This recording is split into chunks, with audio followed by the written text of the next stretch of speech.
माँ दुर्गा समस्त ऋषियों से कहती है, हे भक्तगणों, जो भी मेरी इस कथा का श्रवण ध्यान पूर्वक करेगा, उसके समस्त दुखों का नाश मैं स्वयं करूंगी। जो भी इस कथा का प्रचार करेगा, उसके कोटि कोटि पापों का नाश होगा और उसे सुख समृद्धि की प्राप्ति होगी।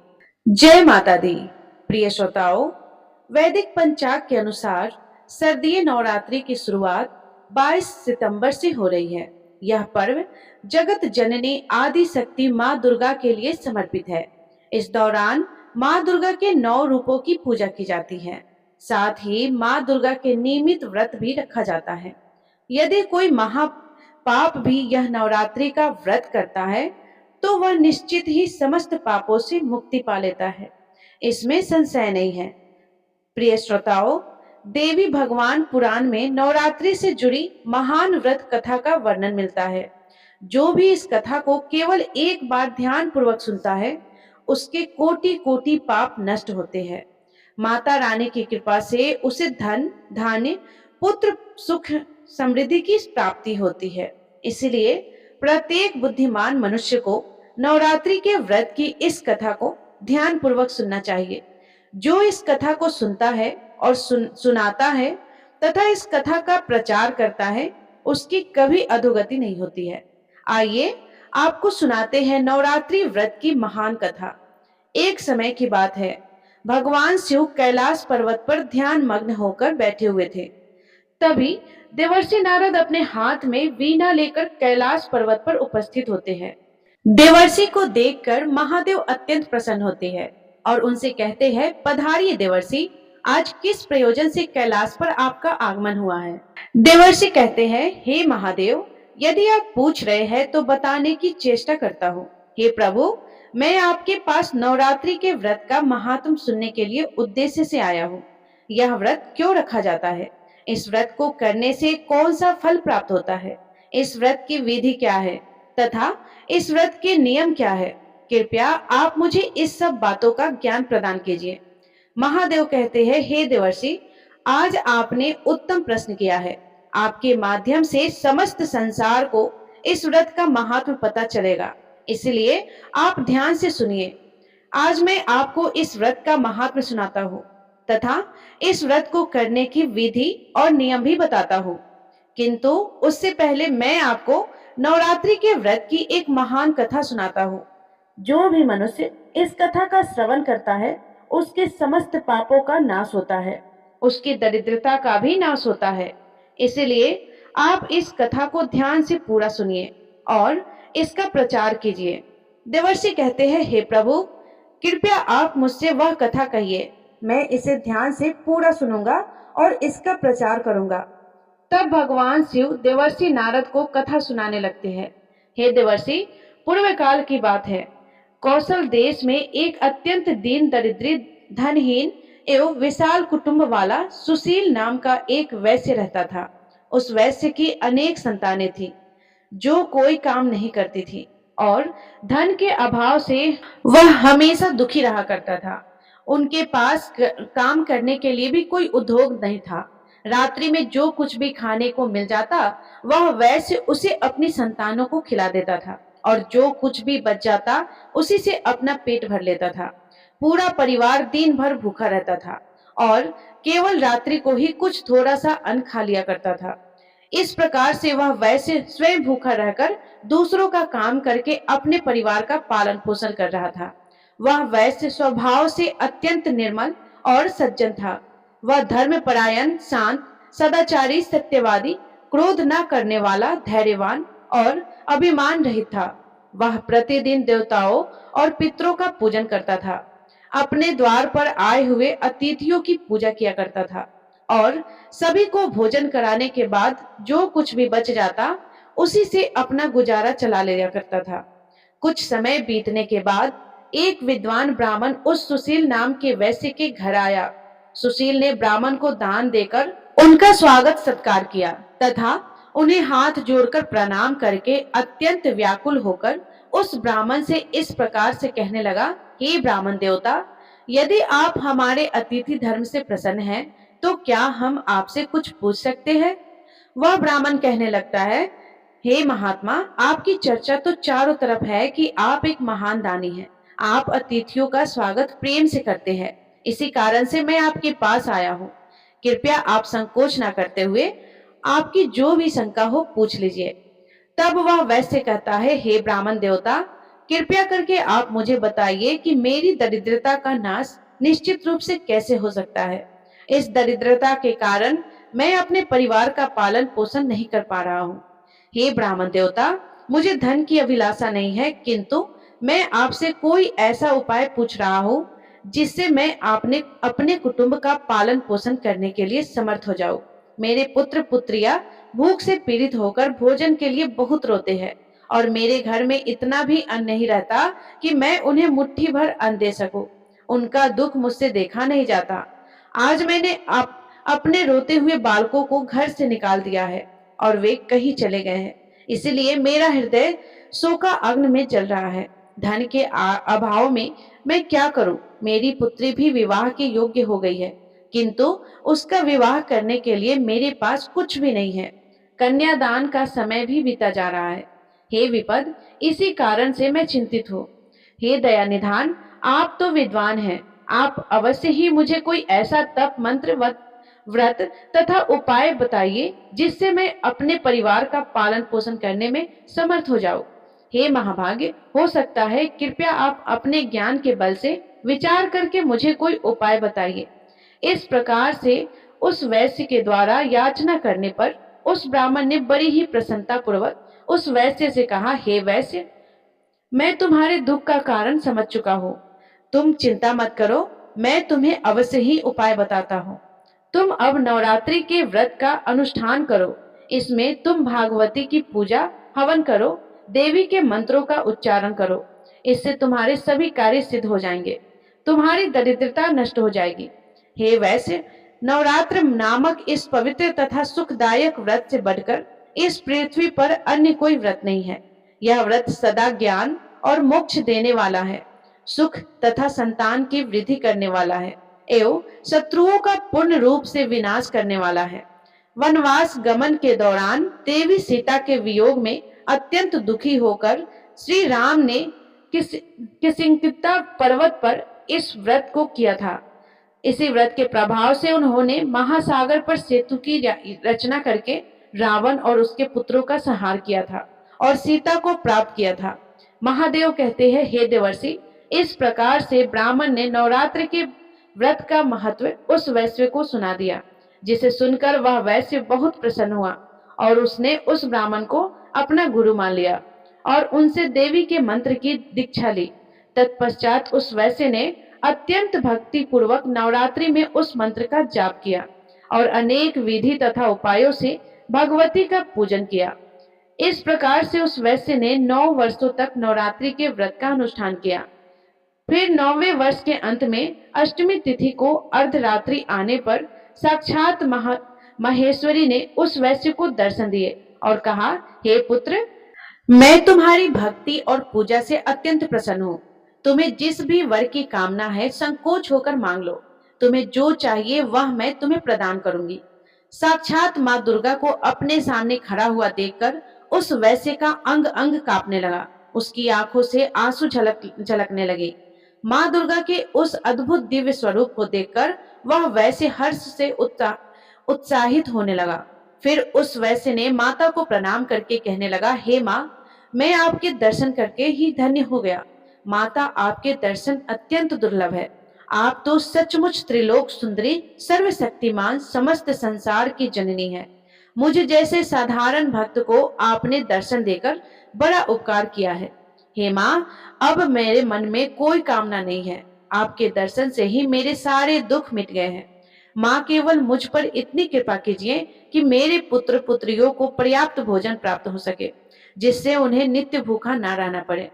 सुशील की विनम्रता और उसकी निराश्रित स्थिति देखकर माँ दुर्गा ने मधुर मुस्कान के साथ कहा, हे पुत्र, मैं तुम्हारी सच्ची भक्ति और तुम्हारे तप से प्रसन्न हूँ। तुम्हारी दरिद्रता का अब अंत होगा। तुम्हारा घर धन धान्य से भर जाएगा और तुम्हारे परिवार की सारी समस्याएं समाप्त हो जाएगी। तुम्हारे बच्चों को भी अच्छा भविष्य मिलेगा और तुम्हारी पुत्री का विवाह भी जल्द ही होगा। तुम्हारी पीढ़ियां सुख और समृद्धि से पूर्ण होगी। इतना कहकर देवी दुर्गा अंतर्ध्यान हो गई। उसी क्षण सुशील वैश्य का घर प्रकाश से भर गया और उसकी दरिद्रता समाप्त हो गई। देखते ही देखते उसके छोटे से घर की जगह एक विशाल महल खड़ा हो गया। उस महल में स्वर्ण मणियों और बहुमूल्य रत्नों का भंडार भर गया। उसकी सारी संतानें खुश और तृप्त हो गई। सुशील के पास अब न केवल अपने परिवार के लिए अन्न था, बल्कि वह दूसरों को भी मदद कर सकता था। समय बीता और सुशील वैश्य की पुत्री का विवाह धूमधाम से संपन्न हुआ। सुशील वैश्य ने अपनी भक्ति और श्रद्धा को कभी नहीं छोड़ा। माँ दुर्गा के प्रति आभार व्यक्त करता रहा। उसका जीवन अब आनंद और समृद्धि से भरपूर हो गया था। उसके परिवार ने भी माँ दुर्गा के प्रति भक्ति और समर्पण को अपनाया और वे सभी माँ के आशीर्वाद से सुखी जीवन व्यतीत करने लगे। भगवान शिव कहते हैं कि हे देवर्षि, इस प्रकार से मैंने आपको नवरात्रि के व्रत की महाकथा सुनाई है। इस कथा को सुनने मात्र से ही नवरात्रि का व्रत सफल हो जाता है। पूरे नवरात्र भर उपवास करने में असमर्थ लोगों के लिए 3 दिन का उपवास भी यथोक्त फल प्रदान करने वाला बताया गया है। भक्ति भाव से केवल सप्तमी, अष्टमी और नवमी इन 3 दिनों में देवी की पूजा करने से सभी फल सुलभ हो जाते हैं। पूजन हवन, कुमारी पूजन तथा ब्राह्मण भोजन इनको संपन्न करने से वह नवरात्र पूरा हो जाता है। इस पृथ्वी लोक में जितने भी प्रकार के व्रत एवं दान है, वे सब इस नवरात्र व्रत के तुल्य नहीं है, क्योंकि यह व्रत सदा धन धान्य प्रदान करने वाला, सुख तथा संतान की वृद्धि करने वाला, आयु तथा आरोग्य प्रदान करने वाला और स्वर्ग तथा मोक्ष देने वाला है। विद्या, धन अथवा पुत्र, इनमें से मनुष्य किसी की भी कामना करता हो, उसे इस सौभाग्य, दया तथा कल्याणकारी व्रत का विधि पूर्वक अनुष्ठान करना चाहिए। इस व्रत का अनुष्ठान करने से विद्या चाहने वाला मनुष्य समस्त विद्या प्राप्त कर लेता है और अपने राज्य से वंचित राजा फिर से अपना राज्य प्राप्त कर लेता है। पूर्व जन्म में जिन लोगों द्वारा यह उत्तम व्रत नहीं किया गया है, वे इस जन्म में रोगग्रस्त, दरिद्र तथा संतान रहित होते हैं। जो स्त्री बंध्या, विधवा अथवा धनहीन है, उसके विषय में यह अनुमान कर लेना चाहिए कि उसने अवश्य ही पूर्व जन्म में यह व्रत नहीं किया था। जिस मनुष्य ने दुख तथा संताप का नाश करने वाली, सिद्धियां देने वाली, जगत में सर्वश्रेष्ठ, शाश्वत तथा कल्याण स्वरूपिणी भागवती की उपासना नहीं की, वह इस पृथ्वी तल पर सदा ही अनेक प्रकार के कष्टों से ग्रस्त, दरिद्र तथा शत्रुओं से पीड़ित रहता है। हे देवर्षि, अब मैं आपको इस व्रत से जुड़े नियम बताता हूँ, इसे ध्यान से सुनिए। नवरात्रि के व्रत का आरंभ तब होता है जब मनुष्य दृढ़ निश्चय और शुद्ध हृदय से व्रत करने का संकल्प लेता है। यह संकल्प ही उस यात्रा का आरंभ है जो व्यक्ति को देवी दुर्गा की कृपा तक पहुंचाता है। जब कोई व्यक्ति देवी दुर्गा की उपासना के लिए व्रत का संकल्प करता है, तो उसे अपना मन और शरीर शुद्ध रखने चाहिए। शुद्धता केवल बाहरी नहीं, बल्कि मन की आंतरिक पवित्रता भी आवश्यक है। यही कारण है कि व्रत का आरंभ संकल्प से होता है, जिसमें व्यक्ति अपने आप को देवी दुर्गा के चरणों में समर्पित कर देता है। व्रत के दौरान भोजन का विशेष ध्यान रखा जाता है। केवल वही अन्न ग्रहण करना चाहिए जो पवित्र हो और बिना तामसिक पदार्थों के बना हो। यदि कोई पूरे 9 दिनों तक उपवास कर सकता है, तो यह श्रेष्ठ माना जाता है। लेकिन यदि शारीरिक कारणों से ऐसा संभव ना हो, तो फलाहार या एक समय का भोजन ग्रहण किया जा सकता है। भोजन में सात्विक होनी चाहिए, अर्थात प्याज, लहसुन और मांसाहार से दूर रहना चाहिए। संयम से जीवन जीना ही सच्ची उपासना है। जब तुम देवी दुर्गा की आराधना करो, तो उन्हें केवल फूल, धूप और दैविक से नहीं, बल्कि अपने हृदय की भक्ति से अर्पित करो। देवी को लाल पुष्प विशेष प्रिय होते हैं, इसलिए उनकी पूजा में लाल फूल चढ़ाना उत्तम है। लेकिन इससे भी अधिक महत्वपूर्ण है अपने मन का पूर्ण समर्पण। पूजा के समय अपने मन को देवी दुर्गा के 9 स्वरूपों में से हर एक रूप के प्रति समर्पित करो। हर दिन एक रूप की पूजा करो और उनकी शक्ति का ध्यान करो।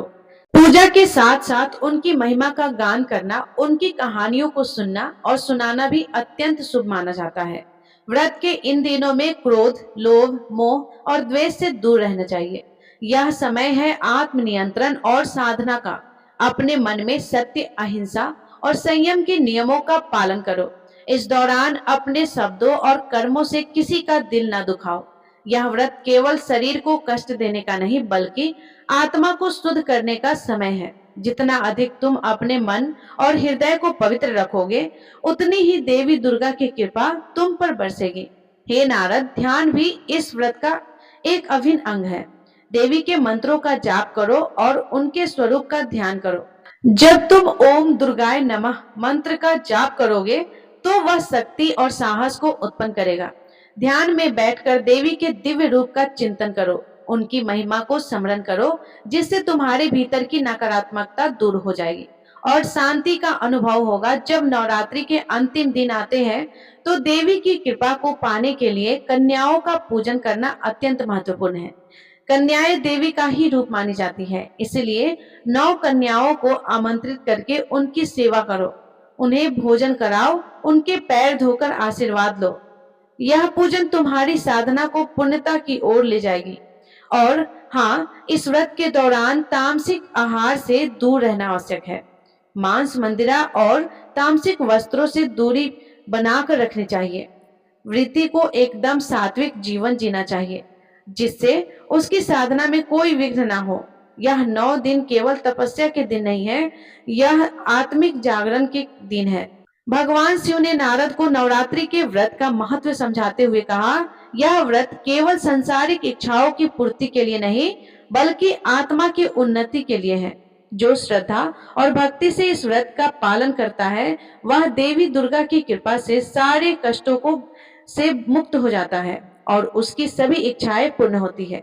इसलिए हे नारद, जो भी इस व्रत का संकल्प ले, उसे तन, मन और आत्मा की पूर्ण पवित्रता के साथ इस साधना को करना चाहिए। इस प्रकार से भगवान शिव ने महर्षि जी को नवरात्रि के महात्म्य और कथा सुनाई। प्रिय श्रोताओं, अब जानते हैं नवरात्रि में मिलने वाले संकेतों के बारे में। अगर आपको भी ऐसा संकेत मिलते हैं, तो माँ दुर्गा आप पर प्रसन्न है। प्रिय मित्रों, नवरात्रि में माँ की पूजा करते समय अगर आपको ऐसा प्रतीत हो रहा है कि माँ की मूर्ति आपको देखकर मुस्कुरा रही है अथवा माँ दुर्गा के होठ हिल रहे हैं, आपको अचानक ही ऐसा महसूस हो कि माँ दुर्गा आपकी तरफ ही देख रही है, तो यह बड़ा ही शुभ संकेत है। यदि आप माँ के चरणों पर अपना माथा टेकते हैं और अचानक ही कोई फूल आपके ऊपर गिर जाता है, तो यह संकेत है कि माँ आपकी भक्ति से अत्यधिक प्रसन्न है। आपकी कोई मनोकामना अवश्य ही पूर्ण हो जाएगी। दूसरा संकेत, प्रिय श्रोताओं, यदि नवरात्रि में आपके द्वार पर कोई कन्या लाल वस्त्र धारण करके पधारे है, उस कन्या को देखकर आपका मन अत्यंत प्रसन्न हो जाता है, तो यह बहुत ही शुभ संकेत है। आपको उस कन्या को कोई भेंट वस्तु अवश्य देनी चाहिए। साक्षात माँ दुर्गा ही उस कन्या के रूप में आपको संकेत दे रही है। और यदि नवरात्रि में आपके सपने में कोई कन्या दिखाई पड़ती है जो आपको देखकर बार बार मुस्कुरा रही है, तो आपको समझ लेना चाहिए कि माँ आपकी भक्ति से बहुत प्रसन्न है और अब आपके जीवन से बुरा समय समाप्त होने वाला है। तीसरा संकेत, यदि आपको सपने में माँ के पद चिन्ह दिखाई पड़ते हैं और आप उस पद चिन्हों का पीछा कर रहे हैं, लेकिन आपको माँ दुर्गा कहीं पर भी दिखाई नहीं पड़ती है, आप सपने में माँ को खोजने के लिए इधर उधर भाग रहे हैं, तो यह भी एक शुभ संकेत है। अगर आपको भी ऐसा सपना आता है, तो आपके दुखों का अंत होगा। घर में यदि कोई बीमार है, तो वह भी पूर्ण रूप से स्वस्थ हो जाएगा। चौथा संकेत, प्रिय श्रोताओं, यदि आप माँ दुर्गा की आरती अथवा आराधना कर रहे हैं और आप माँ की भक्ति में पूर्ण रूप से डूब गए हैं और अचानक ही आपकी आंखों से आंसू आने लग जाए, आपके मन में एक विचित्र भाव प्रकट हो जाए जिसे आप समझ नहीं पा रहे हो, तो यह माँ का ही संकेत है। आपके हृदय में माता ने प्रवेश कर लिया है और अब आपकी कोई इच्छा अवश्य ही पूर्ण होने वाली है। पांचवा संकेत, यदि नवरात्रि में आपके पास माँ दुर्गा की प्रिय वस्तु बार बार आने लगती है, जैसे कि माँ का श्रृंगार का सामान, माता के लाल फूल, माता के लाल चुंदरी आदि चीजें आपके हाथ में बार बार आने लग जाए, तो इसे शुभ संकेत ही समझना चाहिए। तो प्रिय श्रोताओं, इस प्रकार से भगवान शिव जी ने नारद जी को नवरात्रि के व्रत का महात्म सुनाया। आपको यह कथा कैसी लगी? कमेंट करके अवश्य बताइएगा। जानकारी अच्छी लगी तो वीडियो को लाइक जरूर कीजिएगा और कमेंट में जय माँ दुर्गा अवश्य लिखिएगा। और यदि आप चैनल पे नए हैं तो चैनल को सब्सक्राइब जरूर कर लीजिएगा, क्योंकि इसी तरह का नए नए वीडियो, नई नई जानकारी आपके लिए हम लाते रहेंगे। धन्यवाद। राधे राधे। जय श्री कृष्णा।